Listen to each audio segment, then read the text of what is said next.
آپ حج پہ تشریف لائے اور حج پہ آپ عرفات کے میدان میں بیٹھے ہیں اور دعا کر رہے ہیں کہ یا اللہ اب میں بوڑھا ہو گیا، اب میں نظام خلافت نہیں سنبھال سکتا، اللہم ارزقنی موت الشہادت فی سبیلک،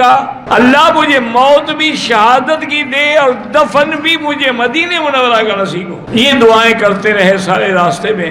بہرحال آپ مدینے میں حج کے بعد تشریف لے آئے۔ ایک دن صبح کی نماز میں آپ نماز پڑھانے کے لیے حرم میں مسجد میں آئے، آپ نماز میں صفیں ٹھیک کر رہے ہیں کہ ایک دشمن ایرانی النسل تھا، ابو لؤلؤ فیروز المجوسی، ابو لؤلؤ اس کی کنیت تھی، فیروز اس کا نام تھا، وہ مجوسی تھا اور ایرانی النسل تھا۔ اس نے زہر میں بجھایا ہوا خنجر چھپایا ہوا تھا، اس نے حضرت عمر رضی اللہ تعالیٰ عنہ پہ جب آپ محراب میں تھے حملہ کیا اور پورا ایک طرف سے دوسری طرف تک کاٹ دیا اور آپ کی آنتیں مبارک باہر آ گئی،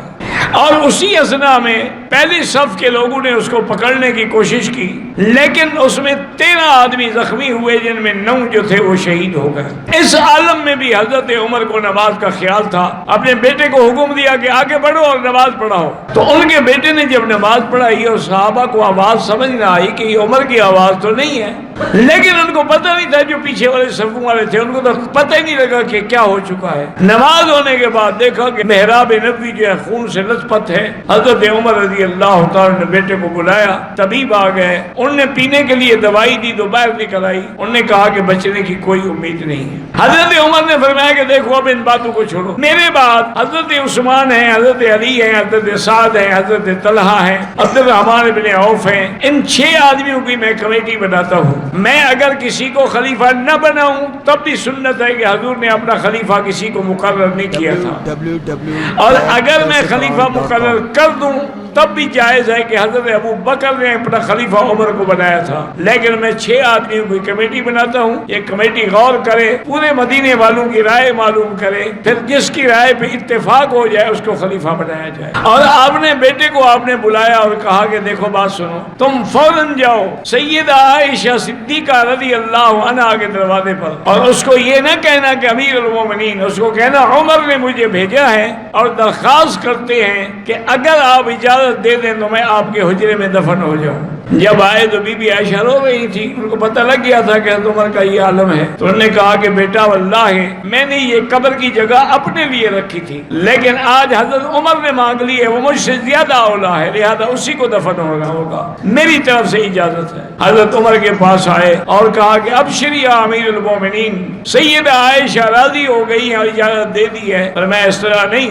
مجھے جب میں فوت ہو جاؤں، مجھے تجہیز و تکفین ہو جائے تو میری میت لے کے عائشہ کے دروازے پہ رکھنا، ہو سکتا ہے مجھے امیر المومنین سمجھ کے اجازت دے دی ہو، اگر اجازت دیں پھر مجھے روضہ رسول میں دفن کیا جائے، ورنہ جنت البقیع کے قبرستان میں دفن کیا جائے۔ حضرت عمر رضی اللہ تعالیٰ عنہ کو لے آئے، انہوں نے آ کے کہا، بی بی عائشہ نے روتے ہوئے کہا کہ میں نے اجازت دے دی ہے، اب یہاں حضرت عمر کا حق ہے، اور اللہ کے نبی کی پیشین گوئیاں جو تھی وہ بھی پوری ہو گئی کہ خلقنا من تربۃ واحدۃ، کہ ہم ایک مٹی سے پیدا ہوئے ہیں، میں ابو بکر اور عمر، اور ایک ہی جگہ ہم دفن ہوں گے، اور قیامت میں ہم ایک ہی جگہ سے کھڑے ہوں گے۔ تو آج اللہ کے نبی کی پیشین گوئی بھی پیاری ہو گئی، اور شہید محراب حضرت عمر رضی اللہ تعالیٰ عنہ حضور کے قدموں میں دفن ہو گئے۔ آپ اندازہ کریں 22 لاکھ مربع میل پہ حکومت کرنے والا عمر جب فوت ہوتا ہے 86,000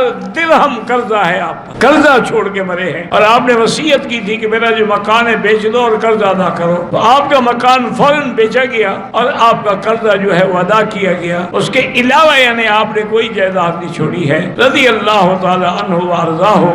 اللہ تبارک و تعالی نے آج یعنی مراد نبی کو، میں شہید محراب کو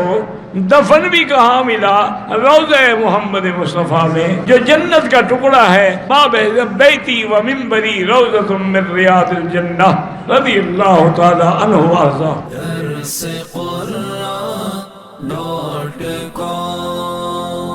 www.darsequran.com